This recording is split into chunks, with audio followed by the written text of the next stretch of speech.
Dito nga papasok ako sa trabaho. Nang biglang paglabas ko, nagulat ako, may mga traffic enforcer dito sa may gate 2, Tayman.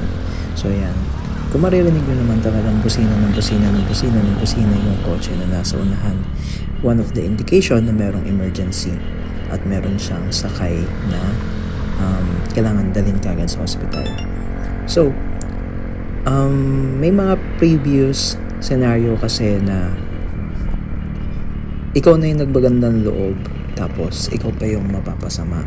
So dito, chine-check kong maigi kung talaga bang may sakay si driver na alam mo yun, na kailangan ng paunang lunas o ng agarang lunas pala. Sorry.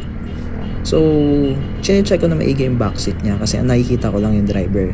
Medyo tinted kasi talaga yung kotse.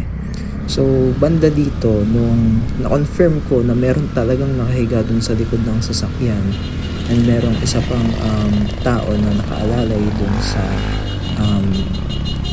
sasakay is dito na ako nag-try na mag-lead para mas swift yung mga sasakyan. Pero hindi ako makapasok dahil nga dun sa truck. Kaya ang ginawa ko, umovertake ako dito sa truck at nauna, pumasok to make way for them. Nag-hand signal ako. So, ayan. So, dito, nagsimula na ako na i-swift yung mga sasakyan. Kawayan sila. And, nag-hazard na rin ako syempre.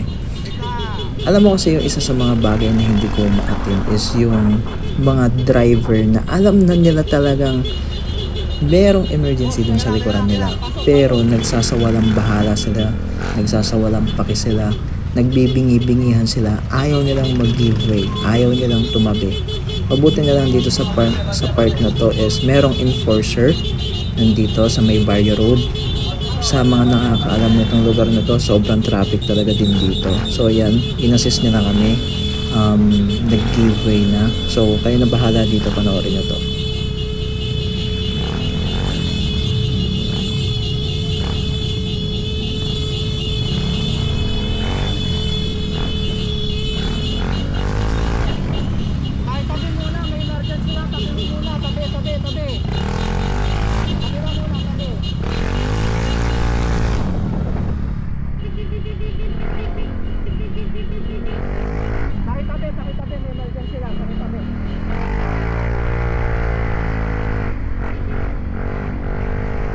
So isa sa mga rason kung bakit ako laging tumutulong ng ganito, mapa-off cam man o naka-on cam man yan, is dahil naranasan ko na mawalan ng minamahal sa buhay. Sobrang sakit talaga, to be honest.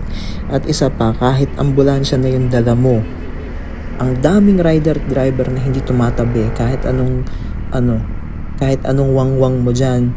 Noong mga panahon na sumasakay ako sa ambulansya, pumipick up ng mga na-aksidente, wala, grabe. So, ito, simpleng tulong lang to. May mga basher dyan na for sure magko-comment na ayan, counterflow. Sana wag nyo maranasan na pagka sa inyo nangyari yan is hindi kayo pagbigyan ng kung sino mang nasa unahan nyo. So, yun lang. Enforcer nga nakakaintindi, pinapa-overtake eh.